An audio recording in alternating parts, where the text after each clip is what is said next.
Woo-wee, you smell that? Smells a little nostalgic in here. That's right, I'm feeling pretty nostalgic today, and I'm gonna go over 5 games that I haven't played in a while and damn near very upset about. This is gonna be in no specific order, but I brought out some beautiful components from each of these games and I'm gonna go over them. One of my favorite games to play, and I don't know why I forgot to keep playing this, is Machi Koro. Hey, I know a lot of people actually don't like this game for some reason, but I love it. I love and enjoy rolling dice, triggering cards, and collecting coins. Now, there is a variation. I think it came out with one of the deluxe or big box expansions. So we're not even talking about how the game used to play. Let's just all pretend that we know how the game plays now. Each deck is split between, I believe, 1 through 6 and 7 through like 14. And then you have specific purple cards that also are in play. And throughout the game, you're buying cards to put in your city and rolling dice to activate these cards to get more money. Now, yeah, you know what? When people do unlock the airplane card, I think it's super overpowered and I do hate playing with it. But if that was in the game, this would be a flawless game. Or maybe there's a way we can fix the airplane card, because getting 10 coins every turn really makes the game go by and just kind of ruins it for everybody else. But that's just me. If you don't play with that and you are playing, I think the game is awesome. Just the way you're trying to strategically buy cards because you're pressing your luck, but the luck is pressed with strategy. Like, no one knows how often. We know how often certain cards roll because of logistics with dice. But sometimes you'll keep getting 2s, or maybe you'll keep getting 1s. And then if you add the second dice in there, well, you're never going to see 1, 2, or 3 as often as you'll see like 6, 7, or 8. And it's just fun to build this city around that and collect coins and try to race to the end by building all of your main cards. It's so much fun. I thoroughly enjoy it. Next is a game, actually the first game Indie Tabletop ever reviewed. It's going to be Lanterns. Lanterns is a beautiful tile placing game. Throughout the game, you're actually just trying to collect points, and the points are going to be collected based off the cards that you are collecting. You know, this one says collect 4 of one kind to get 4 points. So if I collect 4 red cards, I'll turn them in to get points. Kind of similar to Splendor. But how you get these cards is by how the tiles are being placed. If I place this next to this starting card, like this, I'll not only get a black card from connecting the two, but whatever side faces me and whatever side faces everybody else who's playing the game will get that color card. So it's, it's fun, it's versatile. Everyone's always getting something, and there's ways to get more. Now, there are a couple other things in the game, like connecting to cards that have tiles in the center. Will get you like bonus cubes or circles, and you can use those for so much more things. But it's just a great simple game to teach, really easy to play, and really pretty, especially when you look at all these lanterns. This is a game that surprisingly I love to play outside. And I think for some reason, I'm assuming it's just because it's a lantern festival, it's just really fun to play outside. And whether it's the sun's going down or if it's like bright and early in the morning, it's a simple coffee game. I think that's the best way to put it. It's a coffee game. I like to drink coffee and play this with some friends.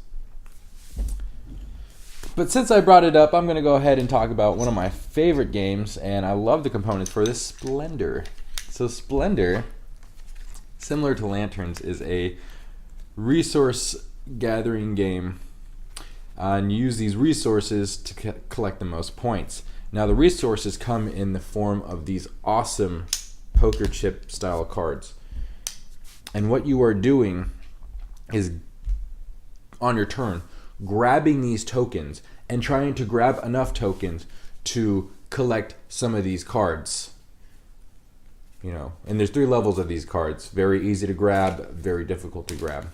Now, when you grab these cards, you actually get to own this, and it's free of charge. So you don't actually have to keep grabbing these because you have a limited amount of these that you can hold.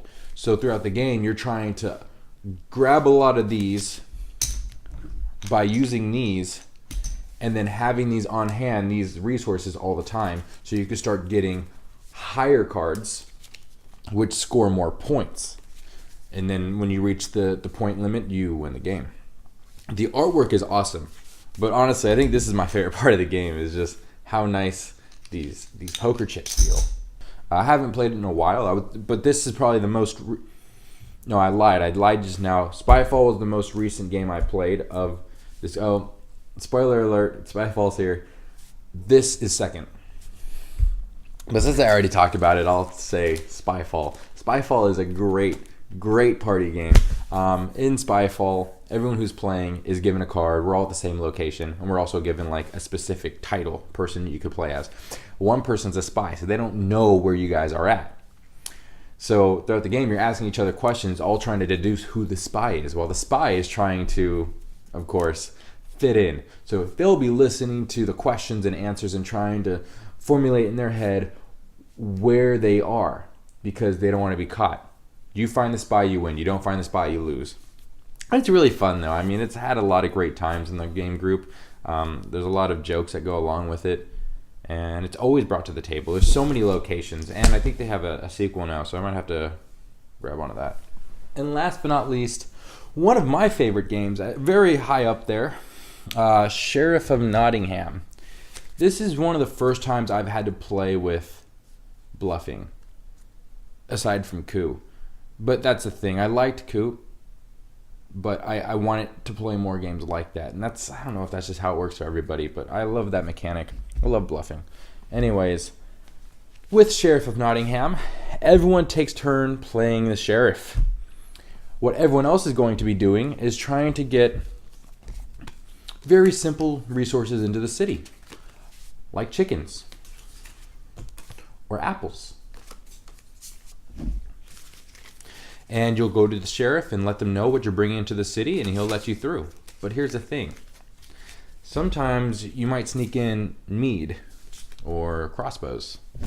Well, the sheriff isn't going to trust every single person going into his city, so he might have to check your bag for contraband. If you get caught, you lose those points. But you can always bribe the sheriff to not look in your bag. Have the most points at the end of the game, and you win. Very fun. So these are 5 games that I absolutely love and need to start playing again. In fact, I need to keep them out so I remember to play these games, because I usually get stuck playing the exact same games during my game groups. And we keep playing them, so obviously they're still fun. But these are just as fun, if not better, and I need to bring these into the game nights because they're so great. But with that being said, what games do you miss playing? Please like, subscribe, and comment. And let's have a discussion on games that you miss playing. And we can talk about games that I miss playing. Thanks for watching.